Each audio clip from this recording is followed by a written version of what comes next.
আচ্ছা, এখানে ক্লাসে কে কে জগদীশচন্দ্র বসুকে চেনো? কেন তোমরাই বলো, উনি ফেমাস কেন? আর গাছের প্রাণ আছে, আর আরো কত কিছু, বাট আমরা জানি না, অনেকেই জানে না। বেতার তরঙ্গ। আচ্ছা, আর ঠিক আছে। তো আমরা সবাই জগদীশচন্দ্র বসুকে চিনি, কারণ তিনি প্রথম বলেন যে উদ্ভিদের জীবন আছে, তাদেরও অনুভূতি আছে। এছাড়াও উনি গাছ যে বড় হয়, ঠিক আছে, সেটার জন্য উনি একটা যন্ত্র আবিষ্কার করে, কেস্ক্রোগ্রাফ, এটা মনে রাখবে। এছাড়াও তিনি এই যে মাইক্রোওয়েভ বা বেতার গবেষণা, বেতারের মাধ্যমে যে এক জায়গায় থেকে অন্য জায়গায় কথা বলা যায় উইদাউট এনি তার, সেটা উনি আবিষ্কার করেন, ওয়্যারলেস সিগন্যাল। এছাড়া উনি বোস ইনস্টিটিউট প্রতিষ্ঠা করেন। উনি প্রথম যে ভারতবর্ষে পরীক্ষামূলক বিজ্ঞান এইটার মানে কি বলবো, সূচনা করে, যে পরীক্ষা নিরীক্ষা করে রিসার্চ করে কিছু আবিষ্কার করার যে ব্যাপারটা উনি প্রথম ভারতবর্ষে শুরু করেন। তো আজকে আমরা ওনারই বায়োগ্রাফি পড়ব। বায়োগ্রাফি মানে কি? বায়োগ্রাফি মানে হচ্ছে জীবনী। যার জীবন সম্পর্কে পড়ছি সে নিজে লেখে নাকি অন্য কেউ লেখে? ইয়েস, অন্য কেউ লেখে, নিজে লেখে না।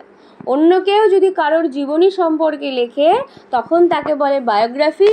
আর আজকে আমরা J C Bose a beautiful mind এই গল্পটি পড়ব। এটিও একটি বায়োগ্রাফি। জেসি বোস, জগদীশ চন্দ্র বসু। তো আমরা কেন পড়ব এই বায়োগ্রাফি? এর কারণ হচ্ছে এই বায়োগ্রাফি পড়লে আমাদের অনেক জ্ঞান হয়, এবং এই যাদের সম্পর্কে আমরা পড়ছি তারা তো বিখ্যাত লোক, তারা তো অনেক ভালো ভালো কাজ করেছে। তাদের এই ভালো ভালো কাজ আমরা যখন পড়ি আমরাও ইন্সপিরেশন পাই, আমরা অনুপ্রাণিত হই, এবং আমরাও ইন ফিউচার তাদের মতো হওয়ার চেষ্টা করি। তাতে কি আমাদের উন্নতি হয়, সকল ছাত্রছাত্রীদের উন্নতি হয়। তাই আজকে আমরা জেসি বোসের সম্পর্কে পড়ব। ইউনিট 1, হিস্টোরিক্যালি ইন 1895, ঐতিহাসিকভাবে 1895 সালে India was under the British rule, Bharatvarsha ছিল ইংরেজদের রাজত্বে, অর্থাৎ ইংরেজদের হাতের মুঠোয় ছিল ভারতবর্ষ। কত সালে? 1895 সালে। A different history was made that year at the town hall in Calcutta. তৎকালীন কলকাতাকে ক্যালকাটা বলা হতো। তো সেই সময় 1895 সালে যেরকম ভারতবর্ষে ব্রিটিশরা রাজ করত, তেমনই সেই সময় আরও একটা ডিফারেন্ট হিস্ট্রি, মানে আরও একটা অন্য ইতিহাস গড়ে ওঠে সেই বছরেই। কোথায়? ক্যালকাটার কোথায়? টাউন হলে। অ্যান ইন্টারেস্টিং ডেমনস্ট্রেশন মানে কাউকে কোনো কিছু এরকম ব্যাখ্যা করে একদম লাইভ দেখানো। তো demonstration was performed, Jagadish Chandra Basu একটা ডেমনস্ট্রেশন দেখান, by Jagadish Chandra Bose an assistant professor of Presidency College. তখন 1895 সালে যখন উনি টাউন হলে একটা ডেমনস্ট্রেশন দেখান সকলের সামনে, তখন উনি কি করতেন, কি কাজ করতেন না, উনি প্রেসিডেন্সি কলেজের প্রফেসর ছিলেন, অ্যাসিস্ট্যান্ট প্রফেসর, মনে থাকবে। Everyone was overawed when electromagnetic waves traveled from the lecture hall to a third room about 75 meters away. সবাই অবাক হয়ে গেল যখন একটা ইলেকট্রোম্যাগনেটিক ওয়েভ মানে তরঙ্গ ট্রাভেল করলো, চলে গেল ফ্রম দ্য লেকচার হল থেকে টু দ্য থার্ড রুম, মানে একটা ঘরের থেকে 3 নম্বর রুমে চলে গেল তরঙ্গ। কত মিটার দূরে? 75 মিটার্স দূরে, উইদাউট এনি তার। তো সবাই অবাক হয়ে গেল যে কি করে গেল এই তরঙ্গটা, আওয়াজটা। This waves passed through 3 solid wall, আর ওই ওয়েভটা, এই তরঙ্গটা গেছিল 3টে সলিড মোটা মোটা চওড়া চওড়া দেওয়াল ভেদ করে। This was a remarkable and path breaking incident. এটা ছিল একটা রিমার্কেবল মানে স্মরণীয়, অ্যান্ড পাথ ব্রেকিং মানে এতদিন যে মানুষ ভাবনা চিন্তা করে আসছে সেটার একটা পাথ ব্রেকিং ঘটনা, ঠিক আছে, একটা অন্য টাইপের ইনসিডেন্ট ঘটে গেল। হুইচ পেভড, যেটা একদম কি বলবো খোদাই হয়ে থাকলো the way for future research. ওই জিনিসটা, ওই যে ডেমনস্ট্রেশনটা, এটা ফিউচারের আবিষ্কারের একটা পথ খুলে দিয়েছিল অল ওভার দ্য ওয়ার্ল্ড, পুরো পৃথিবী জুড়ে। জগদীশচন্দ্র বসু মোবাইল ফোনের যে ব্যাপারটা, আমরা মোবাইল ফোনে যখন কথা বলি আমরা তার ছাড়া কথা বলি না, তার লাগানো থাকে। আমার ফোন থেকে আছে ধরো আবিরের ফোনে তার লাগানো আছে, তাহলে কথা বলতে পারছি না। উইদাউট এনি তার আমরা কথা বলি। এই ব্যাপারটা প্রথম কাইন্ড অফ একটা তৈরি করার সূত্রপাত করে দিয়ে যান আমাদের Jagadish Chandra Basu. Born on 30th November, উনি নভেম্বর মাসের কত তারিখে জন্ম? 30 তারিখে, ভেরি গুড। 1858-এ 1858 সালে অ্যাট বিক্রমপুর, যেটা এখন মুন্সিগঞ্জ ডিস্ট্রিক্ট বাংলাদেশে অবস্থিত, অফ বাংলাদেশ। তাহলে বিক্রমপুর এখন কোন দেশে অবস্থিত? বাংলাদেশে। বাংলাদেশের কোন জেলায়? Very good, Munshiganj. Jagadish Chandra Bose was a man of diverse talent. উনি একটা এমন লোক ছিলেন যার ডাইভার্স ট্যালেন্ট মানে অনেক অনেক দক্ষতা বা প্রতিভা ছিল। ট্যালেন্টের বাংলা কি? প্রতিভা ছিল। আর ডাইভার্স মানে বিভিন্ন রকমের। physicist, biologist, botanist, as well as a writer of science fiction. উনি যেরকম একজন ফিজিক্সের আর কি জ্ঞানী ছিলেন, উনি বায়োলজিস্ট ছিলেন, জীববিদ্যার জ্ঞান ছিল, উনি বোটানিস্ট অর্থাৎ উদ্ভিদবিদ্যারও জ্ঞান ছিল। এছাড়াও উনি সায়েন্স ফিকশন মানে কল্পনামূলক বৈজ্ঞানিক গল্প লিখতেন। তাহলে একাধারে লেখক, একাধারে নানা রকম বিজ্ঞানী, কত ওনার মধ্যে ট্যালেন্ট। তাহলে হিজ ফাদার ভগবান চন্দ্র বোস, এবং তার বাবা ছিলেন কে? ভগবান চন্দ্র বোস, ওয়াজ এ লিডার অফ দ্য ব্রাহ্ম সমাজ। তিনি ছিলেন একজন ব্রাহ্ম সমাজের লিডার। ব্রাহ্ম সমাজ কি? ব্রাহ্ম সমাজ হচ্ছে তৎকালীন এটা রাজা রামমোহন রায়ের আমলের ব্যাপার। সেই সময় একটা এরম ব্যাপার হয়েছিল যে হিন্দুদের যে ধর্ম তার মধ্যে না অনেক কুসংস্কার ঢুকে গেছিলো। হ্যাঁ, এই যে জাতপাত, তোমাদের আজকে আমি জাতের বজ্জাতি গানটা পড়ালাম, সেইখানে বললাম যে জাতপাত এই ব্যাপারগুলো ছিল। তো সবাই মিলে চেষ্টা করেছিল যে চলো আমরা ব্রাহ্ম সমাজ গঠন করি, হিন্দু ধর্মের মধ্যে যে সমস্ত কুসংস্কার আছে সেইগুলো মুক্ত করে একটা ধর্ম গড়ে তুলি। ঠিক আছে, তো এইখানকার লিডার কে ছিল? আমাদের এই জগদীশচন্দ্র বসুর বাবা Bhagwan Chandra Bose. He worked as a deputy magistrate in Faridpur. তিনি ফরিদপুরের ডেপুটি ম্যাজিস্ট্রেট ছিল, বর্ধমানের ছিল এবং আদার প্লেসেস অন্যান্য প্লেসেরও ছিল। জগদীশচন্দ্রস এডুকেশন, জগদীশচন্দ্র বসুর পড়াশুনো স্টার্টেড শুরু হয়েছিল ইন এ ভার্নাকুলার স্কুল, একটি প্রাথমিক বিদ্যালয়। বিকজ কারণ হিজ ফাদার তার বাবা বিলিভড বিশ্বাস করতেন দ্যাট যে one must know one's mother tongue before learning any other language. একজনকে শিখতে হবে তার মাতৃভাষা, মাদার টাং মানে মাতৃভাষা, বিফোর লার্নিং অন্যান্য কিছু শেখার আগে, এনি আদার ল্যাঙ্গুয়েজ। একটা প্রাথমিক বিদ্যালয় ভার্নাকুলার স্কুলে কি হয়? এলাকার প্রাথমিক বিদ্যালয়ে কোন ভাষায় পড়াশুনো শেখানো হয়? যে এখানকার জায়গা সেখানকার ভাষায়, অর্থাৎ বাংলায় বাংলা ভাষা। তো ওনার বাবা মনে করতেন তুমি একজন বাঙালি, তোমার আগে বাংলা ভাষা শেখা উচিত, তোমার মাতৃভাষা, তুমি তারপরে অন্যান্য ভাষা শিখো গিয়ে। এটা কে বিশ্বাস করতো? Bhagaban Chandra Bose. One should know one's own people, একজনকে তার নিজের লোকের সম্পর্কে আগে জানা উচিত। যে তুমি একজন বাঙালি, তোমার আগে কর্তব্য বাঙালিদের সম্পর্কে জানা। Speaking at the Bikrampur conference in 1915, একবার উনি বিক্রমপুরে একটা কনফারেন্সে, একটা সভাতে উনি বক্তৃতা দিয়েছিলেন। কত সালে? 1915, মানে কত সাল? 1915-তে উনি বক্তৃতা দিয়ে বলেছিলেন বোস সেইড, জগদীশচন্দ্র বসু বলেছিলেন, অ্যাট দ্যাট টাইম, আমাদের সময়ে, সেই সময়ে, sending children to English schools, বাচ্চাদেরকে ইংরেজি স্কুলে পাঠানো মানে হচ্ছে ওয়াজ এ প্রিভিলেজ স্ট্যাটাস সিম্বল, একটা প্রিভিলেজ ছিল, মানে একটা সেই আলাদাই বড় ব্যাপার, ঠিক আছে।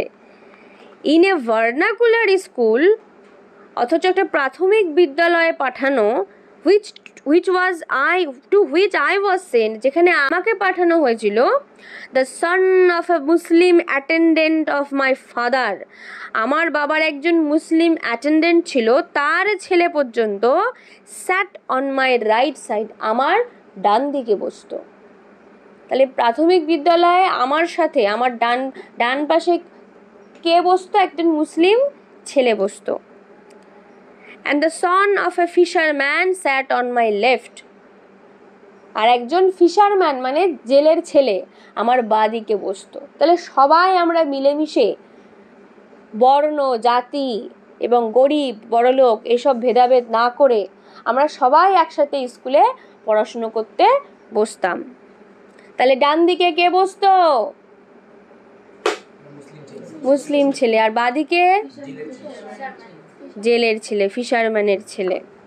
দে ওয়ার মাই প্লেমেটস, ওরা আমার প্লেমেটস ছিল। কেউ বলতে পারবে প্লেমেটস মানে কি? খেলার সঙ্গী। I listen spell bound to their stories of birds, আমি স্পেল বাউন্ড হয়ে, স্পেল বাউন্ড মানে কি? অবাক হয়ে, হয় না, মন্ত্রমুগ্ধ হয়ে যায় কোনো একটা গল্প শুনতে শুনতে। তো এই বাচ্চা দুটো ওনাকে গল্প বলতো। কিসের গল্প বলতো? বার্ডস, পাখির গল্প, অ্যানিমেলস, পশুদের গল্প, অ্যান্ড অ্যাকোয়াটিক ক্রিয়েচার্স। কেউ বলতে পারবে অ্যাকোয়াটিক মানে কি? ক্রিয়েচার্স মানে তো প্রাণী, হ্যাঁ, জলজ, অর্থাৎ জলে যে সমস্ত প্রাণী থাকে তাদের ব্যাপারে গল্প বলতো। ওনাকে গল্প কারা শোনাতো? ওই দুটো, হ্যাঁ, ওই দুটো বন্ধু শোনাতো। Perhaps these stories created in my mind in a keen interest in investigating the workings of nature, আর এই গল্পগুলোই সম্ভবত আমাদের লেখকের, অর্থাৎ বিজ্ঞানীর মনে, লেখক বলছি কেন, বিজ্ঞানীর মনে একটা কৌতূহল, ইনভেস্টিগেশন মানে কি? তদন্ত করার ইচ্ছা, যে এই গাছগুলো কেন বড় হচ্ছে, এই পাখিটা কি করে উড়ছে, এই মাছগুলো এরকম কেন হচ্ছে, এরকম নানা রকম ওনার মধ্যে কৌতূহল জন্মগ্রহণ করেছিল, ইনভেস্টিগেশন ওনার মনের মধ্যে তৈরি হয়েছিল, করার ইচ্ছা। তাহলে ইনভেস্টিগেশনের বাংলা কি জানলাম? Very good. When I returned home from school, আমি যখন স্কুলের থেকে বাড়ি ফিরতাম, অ্যাকম্পানিড বাই মাই স্কুল ফেলোজ, আমি আমার বন্ধু, স্কুলের বন্ধুদের সঙ্গে বাড়ি ফিরতাম। তাহলে স্কুল থেকে ফেরার সময় কাদের সাথে ফিরত? My mother welcomed and fed all of us, আমার মা সবাইকে ওয়েলকাম জানাতো, মানে সবাইকে আসতে দিত ঘরের ভেতরে, আর সবাইকে খেতে দিত। ফেড মানে খাইয়ে দেওয়া, ফেড আস অল, ঠিক আছে, উইদাউট ডিসক্রিমিনেশন। ডিসক্রিমিনেশন মানে কি? না, ডিসক্রিমিনেশন মানে হচ্ছে ভেদাভেদ। এই যে মুসলিম, এই যে জেলে, আর ও হচ্ছে বসু, এদের মধ্যে ভেদাভেদ না করে সবাইকে একবারে খাইয়ে দিত, খা, ঠিক আছে। It was because of my childhood friendship with them, আর এদের সাথে আমার ছোট থেকেই এত বন্ধুত্ব, এই কারণেই I could never feel that there were creatures, যে এমন কোনো প্রাণীও হতে পারে, who might be labelled low caste, যাকে আমরা লেবেল লাগিয়ে দিতে পারি লো কাস্ট, নিচু জাত নামে। তাহলে এরা যেহেতু ছোট থেকে জগদীশচন্দ্র বসুর বন্ধু ছিল, তাই উনি কোনোদিনই বুঝতে পারেনি যে এমন এমন কোনো ব্যাপার হয় যে কোনো প্রাণী ছোট, কোনো প্রাণী বড়, কোনো মানুষ নিচু জাত, কোনো মানুষ উঁচু জাত, উনি এত কিছু বুঝতো না। আই নেভার রিয়েলাইজড, আমি কোনোদিন রিয়েলাইজই করিনি, বুঝতেই পারিনি, that there existed a problem, যে কোনো একটা সমস্যা আছে। প্রবলেম মানে সমস্যা আছে। Common to the two communities, দুটো জাতের মধ্যে, দুটো ধর্মের মধ্যে, কমিউনিটি মানে সম্প্রদায়ের মধ্যে ঝামেলা আছে। কি কি সম্প্রদায়? Hindus and Muslims. উনি জানতোই না যে হিন্দু মুসলমানের মধ্যে এত সমস্যা। বলছে আরে বাবা, আমি ছোটো থেকে একসাথে খাচ্ছি, একসাথে স্কুলে যাচ্ছি, ঘুরছি, খেলা করছি, এখন একদিন এসে শুনি আমাদের মধ্যে নাকি অনেক প্রবলেম। আমি তো খুঁজে পেলাম না প্রবলেম। ইন 1869 1869 সালে বোস জয়েন্ড হেয়ার স্কুল। এয়ার স্কুলে যখন উনি ভর্তি হয়, অ্যান্ড 6 years later, এবং 6 বছর পরে হি ওয়াজ অ্যাডমিটেড, তিনি আবারও ভর্তি হন টু সেন্ট জেভিয়ার্স স্কুল, ক্যালকাটার সেন্ট জেভিয়ার্স স্কুলে ভর্তি হয়। প্রথমে হেয়ার স্কুলে ভর্তি হয়, হেয়ার স্কুলে ভর্তি হওয়ার পরে কোথায় ভর্তি হয়? এই যে ST লেখা রয়েছে, এটার মানে কি? সেন্ট। ঠিক আছে, সেন্ট জেভিয়ার্স স্কুলে ভর্তি হন। এটা কোথায় অবস্থিত? কলকাতায়। হি পাসড দ্য এন্ট্রান্স এক্সামিনেশন, তিনি এন্ট্রান্স পরীক্ষায় পাশ করে, অ্যান্ড জয়েন, তারপরে ভর্তি হয় সেন্ট জেভিয়ার্স কলেজে অফ ক্যালকাটা। সেন্ট জেভিয়ার্স স্কুলে পড়তো, এখন আবার কলেজে ভর্তি হয়েছে। ইট ওয়াজ হিয়ার, আর এখানেই, that he came in contact with Jesuit father Eugene, তিনি ফাদার ইউজিনের সঙ্গে ওনার দেখা হয়, সাক্ষাৎ হয়। ইউজিন লাফন্ট তার পুরো নাম। তাহলে ফাদারের পুরো নাম কি? who played a significant role in developing his interest in natural science.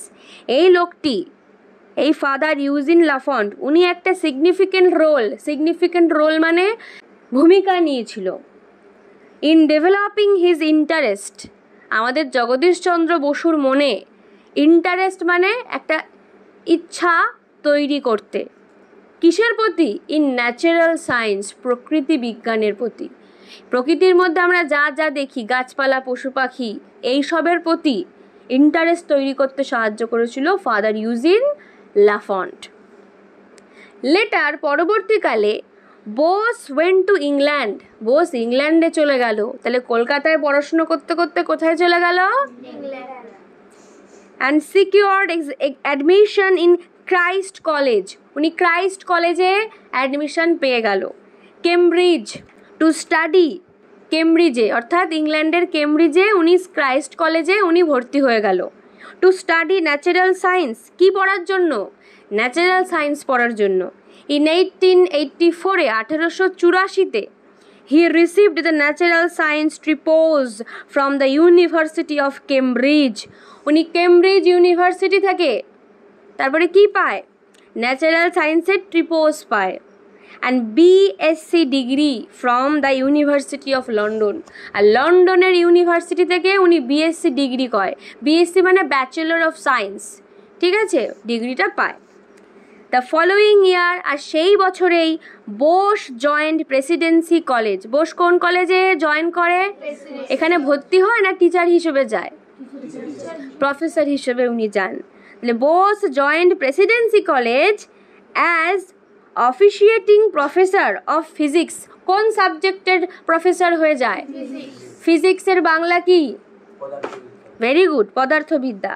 But he was not provided facilities of research, কিন্তু কলেজে, প্রেসিডেন্সি কলেজে ওনাকে ফ্যাসিলিটি দেওয়া হতো না, ওনাকে সুযোগ সুবিধা দেওয়া হতো না রিসার্চ করার জন্য। আরে বাবা, একটা বিজ্ঞানী, সে বিজ্ঞানী যদি রিসার্চ না করে, সে নতুন নতুন জিনিস আবিষ্কার করবে কি করে, তাই না? আর একটা রিসার্চ করতে গেলে একটু তো খরচা হয়, সে খরচা যদি সরকার না দেয়, একটা সাধারণ একটা টিচার কি করে এত কিছু করবে? কিছু একটা আবিষ্কার হলে তো দেশেরই উন্নতি, দেশেরই এইগুলো খরচা করা উচিত। He was also offered lower salary, ওনাকে কম মাইনে দেওয়া হতো কলেজে। কেন না? দেন হিজ ইউরোপিয়ান কালিগস, যে উনি তো ইউরোপিয়ান না, উনি তো ভারতীয়, উনি যতই পড়াশুনো করুক, ভালো টিচার হোক, ওনাকে কম স্যালারি, স্যালারি মানে কি? মাইনে কম দেওয়া হতো, কারণ উনি ইউরোপিয়ান ছিল না। ওনার ইউরোপিয়ান কালিগ মানে কি? যারা ওনার সাথে কাজ করে, কালিগরা বেশি টাকা পেত, উনি পেত না। Bose had a remarkable sense of self respect. আর বসুর, জগদীশচন্দ্র বসুর না রিমার্কেবল মানে মারাত্মক রকমের সেলফ রেসপেক্ট ছিল। সেলফ রেসপেক্ট মানে কি? আত্মসম্মান বোধ ছিল। অ্যান্ড ন্যাশনাল প্রাইড, আর দেশের প্রতি ওনার অনেক অহংকার ছিল যে আমি ভারতীয়, আমায় ভারতীয় বলে মাইনে দেবে না, মাইনেই নেব না আমি। তো দেয়ার ফর সেই জন্য as a sign of protest, উনি প্রোটেস্ট করার জন্য, প্রতিবাদ করার জন্য এর বিরুদ্ধে, কিসের বিরুদ্ধে? এই কম মাইনে দেয় এর বিরুদ্ধে প্রতিবাদ করার জন্য হি কন্টিনিউড হিজ টিচিং অ্যাসাইনমেন্ট, উনি ওনার পড়ানোর কাজ, টিচিং অ্যাসাইনমেন্ট মানে পড়ানোর কাজ কন্টিনিউ করে যায় ফর 3 years। কত বছর পড়ায়? 3 বছর। উইদাউট অ্যাকসেপ্টিং হিজ স্যালারি, মানে কি? হ্যাঁ, কোনো টাকা পয়সা না নিয়ে 3 বছর পড়ানোর কাজ বা চালিয়ে যায়।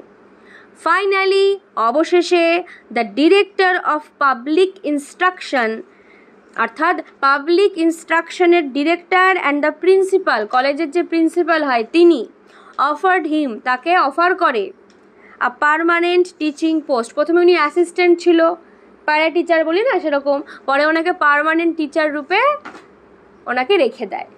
It 2. Bose had invented several sensitive instruments, অর্থাৎ জগদীশচন্দ্র বসু হ্যাড ইনভেন্টেড, আবিষ্কার করেছিল। তাহলে ইনভেন্টেড মানে আবিষ্কার করেছিল। সেভারেল সেন্সিটিভ, সেভারেল মানে বেশ কিছু, সেন্সিটিভ মানে সংবেদনশীল, সূক্ষ্ম সূক্ষ্ম, ইনস্ট্রুমেন্টস মানে যন্ত্র। ওয়ান অফ দেম, আর সেই সূক্ষ্ম যন্ত্রগুলোর মধ্যে একটা ছিল ইজ দ্য ক্রেস্কোগ্রাফ। আমি প্রথম দিন যখন পড়িয়েছিলাম ইউনিট 1টা, আমি কিন্তু বলেছিলাম যে আমাদের জগদীশচন্দ্র বসু ক্রেস্কোগ্রাফ বানিয়েছিল, ঠিক আছে? তো ক্রেস্কোগ্রাফ কিসের যন্ত্র? Which is used to measure, এই যন্ত্রটি ব্যবহার করা হয় মেজার করার জন্য, অর্থাৎ মাপার জন্য। কি মাপার জন্য? The growth rate of plants, গাছের বৃদ্ধি মাপার জন্য। যে একটা গাছ সে বড় হয় আমাদের মানুষের মতোই, তো সে কিভাবে কতটা দিন পর পর কতটা বাড়ছে এইগুলো মাপা হয় কোন যন্ত্রের সাহায্যে? ক্রেস্কোগ্রাফ। কোন যন্ত্র? ক্রেস্কোগ্রাফ। থ্রু হিজ এক্সপেরিমেন্টস, তার এই গবেষণার মধ্যে দিয়ে বোস দেখিয়েছিল দ্যাট প্ল্যান্টস বিহেভ, যে গাছেরা এমন ব্যবহারই করে ইন দ্য সেম ম্যানার, একই উপায়ে অ্যাজ হিউম্যান বিইংস, ঠিক যেমন মানুষ করে। মানুষের মধ্যে যেমন ব্যবহার লক্ষ্য করা যায়, হ্যাঁ, সেরকম গাছেদের মধ্যেও সেই সেম ম্যানার মানে ব্যবহার লক্ষ্য করা যায়। অলদো, যদিও plants take longer to respond, একটা মানুষকে যদি আমি কোনো একটা কাইন্ড অফ কি বলবো, রোদের মধ্যে দাঁড় করিয়ে, মানুষ সঙ্গে সঙ্গে প্রচণ্ডভাবে ঘেমে যাবে, তার মাথা ঘুরে যেতেও পারে, অর্থাৎ তাড়াতাড়ি রেসপন্স দেবে সে, কিন্তু এটা গাছের ক্ষেত্রে অত তাড়াতাড়ি রেসপন্স দেয় না, কিন্তু হয়, একটু দেরিতে হয়। বলছে যদিও প্ল্যান্টস টেক লঙ্গার, গাছেরা বেশি সময় নেয় টু রেসপন্ড, প্রতিক্রিয়া করতে, দ্যান অ্যানিমেলস, পশুদের থেকে বেশি সময় নেয়। হি প্রুভড দ্যাট, সে প্রমাণ করেছিল যে plants are sensitive to heat, যারা গাছ, সে গাছেরা সেন্সিটিভ হয় মানে সংবেদনশীল হয় কিসের প্রতি? টু হিট, উত্তাপের প্রতি, কোল্ড, ঠান্ডার প্রতি, লাইট, আলোর প্রতি, অ্যান্ড নয়েজ, চেঁচামেচি, আওয়াজের প্রতিও তারা সেন্সিটিভ হয়। আমরা মনে করি যে আমাদের যেরকম কানের মধ্যে যদি অনেক জোরে জোরে কিছু বাজানো হয় আমরা অস্বস্তি বোধ যেরকম আমাদের হয়, গাছেদের ক্ষেত্রেও তাই। অ্যান্ড আদার এক্সটার্নাল স্টিমুলি, এবং অন্যান্য যত স্টিমুলেশন আছে সমস্ত কিছু গাছের মধ্যেও দেখা যায়। আমাদের রোদে থাকলে প্রবলেম হয়, গাছেদেরও হয়, কড়া রোদে গাছ দেখবি ছোট ছোট গাছ মারা যায়। ঠান্ডায় আমরা যেরকম কি সেই অসুস্থ হয়ে পড়ি খুব ঠান্ডাতে, গাছেদের ক্ষেত্রেও তাই। লাইট, চিৎকার চেঁচামেচি সব কিছু, গাছেরাও সেন্সিটিভ। বাই ইনজেক্টিং পয়জন, একবার জগদীশচন্দ্র বসু ইনজেক্ট করেছিল, ইনজেকশনের সাহায্যে পয়জন মানে বিষ ইনজেক্ট করেছিল ইনটু এ লিভিং প্ল্যান্ট, একটা জীবন্ত গাছের ভেতরে। বোস শোড দ্যাট, আর এইভাবে বোস দেখিয়েছিল যে they react in the same manner as we do, যে গাছেরাও আমাদের মতো সেম ব্যবহার করে। আমাদের শরীরে বিষ দিলে আমাদের কি হবে? আমরা মারা যাব। গাছের ক্ষেত্রেও তাই, গাছও মারা যাবে। তাহলে গাছের যদি প্রাণ নাই থাকে তাহলে গাছ কেন মারা যাবে? তার মানে নিশ্চয়ই গাছের প্রাণ আছে। এইটাই প্রমাণ করেছিলেন। একটা কনফারেন্সে গিয়ে উনি সবার সামনে এটা প্রমাণ করে। Scientific research on electromagnetic waves, উনি সায়েন্টিফিক মানে বৈজ্ঞানিক রিসার্চ করে, গবেষণা করে অন ইলেকট্রোম্যাগনেটিক, সেই তড়িৎ চুম্বকীয় যে ওয়েভ তরঙ্গ, তার উপরে উনি গবেষণা করে। ওয়াজ ইনিশিয়েটেড বাই J.C. বোস, এটা প্রথম। এই গবেষণার সূচনা কে করে? ইনিশিয়েট মানে কোনো কিছু স্টার্টিং উনি করে। এর আগে কোনো দিন কেউ এই মোবাইল ফোনের যে ব্যাপার, অর্থাৎ বিনা তারে আওয়াজ এদিক ওদিক যাবে, এই বিষয়টা কিন্তু কেউ কোনো দিন মানে ভাবেনি। প্রথম কে ইনিশিয়েট করেছিল, সূচনা করেছিল? Jagadish Chandra Basu. In the late 19th century, 19 শতকের শেষের দিকে। কবে? 19 শতকের শেষের দিকে। It was the Italian scientist Marconi, এটা ছিল একটা ইটালিয়ান সায়েন্টিস্ট, বিজ্ঞানী, যার নাম মার্কনি। তাহলে ইটালিয়ান সায়েন্টিস্টের নাম কি? Marconi. Who got the patent, patent মানে হয় না যে কোনো কিছু একটা আবিষ্কারের পরে আমি তার মালিক বা আমি তার অধিকার পেলাম, যে এই আবিষ্কারটা শুধু আমারই, অন্য কেউ কোনো দিন এসে বলতে পারবে না যে মোবাইল ফোন আমি আবিষ্কার করেছি বা বিনা তারে টেলিগ্রাম আমি আবিষ্কার করেছি। তো এই পেটেন্ট পেয়েছিল কে? অধিকার বা আইনত অধিকার মালিক কে হয়েছিল? মার্কনি। জগদীশচন্দ্র যদিও এটার কথা বলে গেছেন, সূত্র দিয়ে গেছেন, কিন্তু ওনার নাম, উনি পেটেন্ট পায়নি। For the invention of wireless telegraphy, এই মার্কনি এই ওয়্যারলেস মানে বিনা তারে, টেলিগ্রাফি অর্থাৎ যোগাযোগ ব্যবস্থা, এইটার প্রবর্তন করেন। বাট কিন্তু উই মাস্ট রিমেম্বার, আমাদের মনে রাখা উচিত, দ্যাট যে Bose's public demonstration in Calcutta along the same lines happened much earlier. এই মার্কনির বিনা তারে বেতার সংবাদ, এইটা আবিষ্কার করার অনেক আগে কলকাতাতে জগদীশচন্দ্র বসু এই ব্যাপারে উদাহরণ দিয়ে গেছে, মানে প্রমাণ দিয়ে গেছে। মনে আছে আমরা ইউনিট 1-এই শিখেছিলাম যে উনি একটা টাউন হলে বসে তিনটে দেওয়াল ভেদ করে পাশের ঘরে সাউন্ড পাঠাচ্ছিল, তো আমরা ওইখানেই উনি দেখিয়ে দিয়ে গেছে 75 মিটার। তাহলে এটা তো উনি অনেক আগে দেখিয়ে দিয়ে গেছে। কোথায় দেখিয়ে দিয়ে গেছে? কলকাতাতে। Instead of looking for commercial benefit, উনি কোনোদিন ব্যবসায়িক মানে ব্যবসায়িক কোনো বেনিফিট মানে উপকার উনি চায়নি, যে আমি এই একটা সূত্র বলে দিলাম, এইটার থেকে আমি বিজনেস করব, আমার নামে হবে, আমি এর অধিকার নেব, এইরকম ওনার মধ্যে ব্যাপারটা ছিল না। কমার্শিয়াল বেনিফিট পাওয়ার ইচ্ছা ওনার মধ্যে ছিল না। ফর হিজ ইনভেনশন, তার আবিষ্কারের জন্য। জগদীশচন্দ্র বসু তো তাহলে আবিষ্কার করেছে না এই বিনা তারে বেতার সংবাদ পাঠানোর যে ব্যাপারটা, হ্যাঁ, এটা উনি কিন্তু কোনোদিন এটার জন্য পেটেন্ট চাইনি, যে এটা আমি আবিষ্কার করেছি, আমার পেটেন্ট দেওয়া হোক। Bose made his inventions, Bose তার এই আবিষ্কারগুলোকে পাবলিক করে দিয়েছিল, মানে জনগণের স্বার্থে ছড়িয়ে দিয়েছিল। In order to allow others, যাতে অন্যান্যরা, আদার্সরা, হ্যাঁ, টু অ্যাডভান্স ফার্দার, পরবর্তীকালে, হ্যাঁ, ফার্দার মানে পরবর্তীকালে, অ্যাডভান্স মানে এই সূত্র নিয়ে, ওনার সূত্র নিয়ে আরও নতুন কিছু আবিষ্কার করতে পারে। Along the lines of his research, অর্থাৎ তার রিসার্চের হাত ধরে যাতে ইন ফিউচার অন্যান্যরা অন্যান্য কিছু আবিষ্কার করতে পারে। উনি নিজে আমার এরকম ওনার মধ্যে ব্যাপারটা ছিল না। উনি সবার জন্য সূত্র দিয়ে গেছে যে তোমরা করো, আমার রিসার্চ পেপার নিয়ে তোমরা যদি কিছু আবিষ্কার করতে পারো তো করো। However, সে যাই হোক, Bosch's place in history has now been re-evaluated. এখন বোসের যে হিস্ট্রি, ইতিহাস, আগে কি ছিল না ছিল জানি না ইংরেজদের আমলে, কিন্তু এখন রি-ইভ্যালুয়েট হয়েছে, অনেক পরিবর্তন হয়েছে আগের তুলনায়। ওনাকে সম্মান অনেকভাবে জানানো হয়। দিস গ্রেট ইন্ডিয়ান সায়েন্টিস্ট, এই ভীষণ বড় একজন মহান ভারতীয় বিজ্ঞানী, ইন্ডিয়ান সায়েন্টিস্ট, ওয়াজ ইভেনচুয়ালি, ছিলেন এমনকি ক্রাউন্ড উইথ গ্লোরি, ওনাকে গ্লোরি মানে গর্বের সাথে ওনাকে ক্রাউন দেওয়া হয়েছিল, ওনাকে পুরস্কৃত করা হয়েছিল, ওনাকে সম্মান দেওয়া হয়েছিল। when he was awarded knighthood, knighthood অর্থাৎ নাইট উপাধি, এই উপাধিটা কারা দেয় জানো তখনকার দিনে? হ্যাঁ, ইংরেজরা। বলো তো, জগদীশচন্দ্র বসু ছাড়া আর কোন মানুষ যিনি নাইট উপাধি পেয়েছিলেন?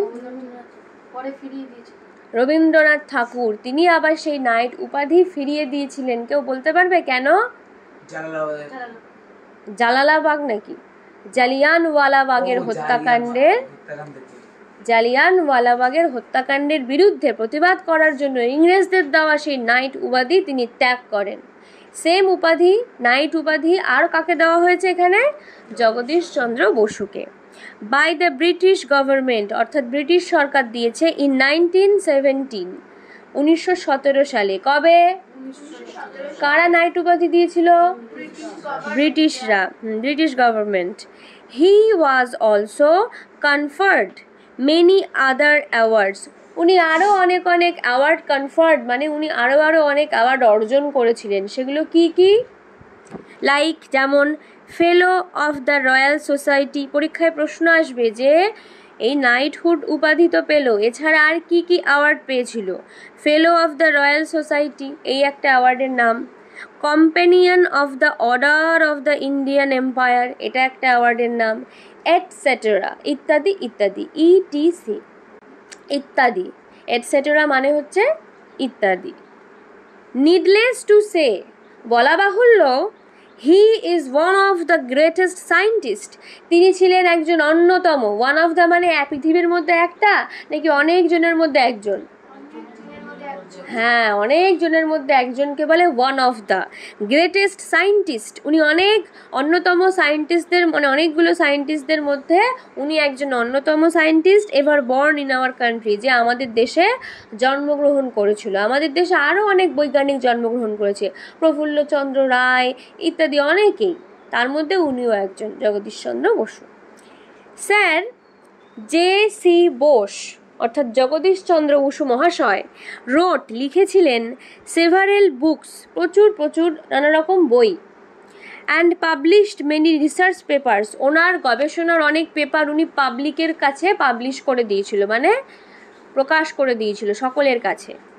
In leading science journals, leading science মানে তৎকালীন যে সায়েন্স বৈজ্ঞানিক যে জার্নাল বেরোতো, পত্রিকা বেরোতো, বৈজ্ঞানিক পত্রিকা, সেইখানে উনি ছাপার আকারে ওনার রিসার্চ পেপার প্রকাশ করে দিত, যাতে অন্যান্যরা এই রিসার্চ পেপারগুলো নিয়ে বৈজ্ঞানিক কাজকর্ম করে এগোতে পারে, কিছু নতুন আবিষ্কার করতে পারে।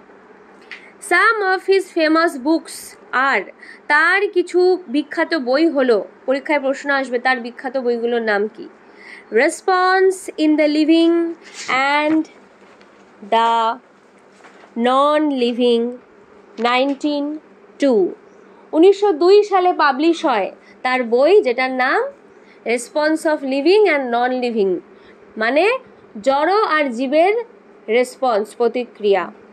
কত সালে প্রকাশিত হয়? পরীক্ষায় আসবে কিন্তু, প্রত্যেকটা বইয়ের নাম লেখো আর তার পাবলিশড হওয়ার ডেট লেখো। Then the nervous mechanism of plants, গাছেদের যে নার্ভাস সিস্টেম, স্নায়ুতন্ত্র, সেগুলোর যে মেকানিজম চলছে কিভাবে, সেইগুলো নিয়ে একটা বই লেখে, যেটা মানে পাবলিশ হয় 1926-এ, 1926 সালে। আর একটা বই যেটার নাম মেজর মেকানিজম অফ প্ল্যান্টস, বড় যে মেকানিজম মানে গাছ কিভাবে খাবার তৈরি করছে, শ্বাস প্রশ্বাস নিচ্ছে ইত্যাদি যে মেকানিজমগুলো আছে সেগুলো নিয়ে বই লেখে, যেটার নাম মেজর মেকানিজম অফ প্ল্যান্টস। কবে প্রকাশিত হয়? 1928-এ, 1928-এ, এটসেট্রা। এছাড়া উনি আরও অনেক বই লেখে। 1896 সালে উনি একটা বই লেখে, বোস রোড নিরুদ্দেশের খোঁজে। একটা উপন্যাসের নাম কি? নিরুদ্দেশের খোঁজে। আর সায়েন্স ফিকশন, এটা একটা কল্প বিজ্ঞানের মানে কাহিনী। কল্পবিজ্ঞান মানে এমন একটা বৈজ্ঞানিক গল্প যেটা কাল্পনিক। তোমরা বলো তো কোন কোন কল্পবিজ্ঞানের গল্প পড়েছো? পাগলা গণেশ, মেঘচোর, তোমরা এগুলো বাংলায় পড়েছো ক্লাস 7-এ, তাই না? He was the first writer of science fictions in Bangla. বাংলায়, আমাদের ভারতবর্ষে যে পশ্চিমবঙ্গ বাংলা, এই বাংলাতে এনার আগে, আজকে আমরা বাংলাতে পাগলা গণেশ পড়ছি, মেঘচোর পড়ছি, কিন্তু প্রথম এই লেখালেখি শুরু করে কে? সায়েন্স ফিকশন গল্প। সবার প্রথম জগদীশচন্দ্র বসু বাংলায় লেখালেখি শুরু করে কল্প বিজ্ঞানের গল্প। এর আগে কেউ কোনোদিন কিছু লিখেছিল? এরকম লেখেনি। এরকম কল্পবিজ্ঞানের গল্প কেউ লেখেনি। অন্যান্য গল্প হয়তো লিখেছে, বাট এরকম গল্প লেখেনি। ইন নভেম্বর 1917 সালের নভেম্বর মাসে বোস ফাউন্ডেড, বোস প্রতিষ্ঠা করে দ্য বোস ইনস্টিটিউট, বসু মন্দির, ঠিক আছে? অ্যাট হিজ ওন হাউস, তার নিজের বাড়িতে বোস ইনস্টিটিউট তৈরি করে ইন ক্যালকাটা, কলকাতা শহরে। তাহলে উনি কলকাতা শহরে কোথায় বোস ইনস্টিটিউট তৈরি করে? নিজের বাড়িতে। তাহলে মানুষটি কত মহান ছিলেন যে নিজের বাড়িতে সবার, দেশের সবার ভালোর জন্য, উন্নতির জন্য রিসার্চ সেন্টার বানিয়ে দেয়। He donated Bosch Institute to the nation for research on science. এবং শুধুমাত্র নিজের বাড়িতে গবেষণাগারই বানান না, উনি নিজের বাড়িটাকে দান করে দেয়। দান করে দেয় আমাদের এই দেশের কাজে, পুরো দেশের নামে উনি দান করে দেয়, যাতে সবাই, দেশের সবাই সায়েন্সের রিসার্চ করতে পারে, বিজ্ঞানের গবেষণা করতে পারে ওই বোস ইনস্টিটিউটে। এমন মানুষ খুবই কম দেখা যায় না যে নিজের কথা না ভেবে দেশের কথা আগে ভাবে। দিস গ্রেট ইন্ডিয়ান সায়েন্টিস্ট, এই মহান বিখ্যাত বিজ্ঞানী, breathed his last. Breathe his last মানে শেষ নিঃশ্বাস ত্যাগ করে, মানে মারা যান, পরলোক গমন করেন। কবে? অন 23 নভেম্বর 1937, 1937-এর 23শে নভেম্বর তিনি মারা যান। এই ছিল তোমাদের জগদীশচন্দ্র বসুর J C. Bose a beautiful mind গল্পের পুরো লাইন বাই লাইন অর্থ আর ব্যাখ্যা।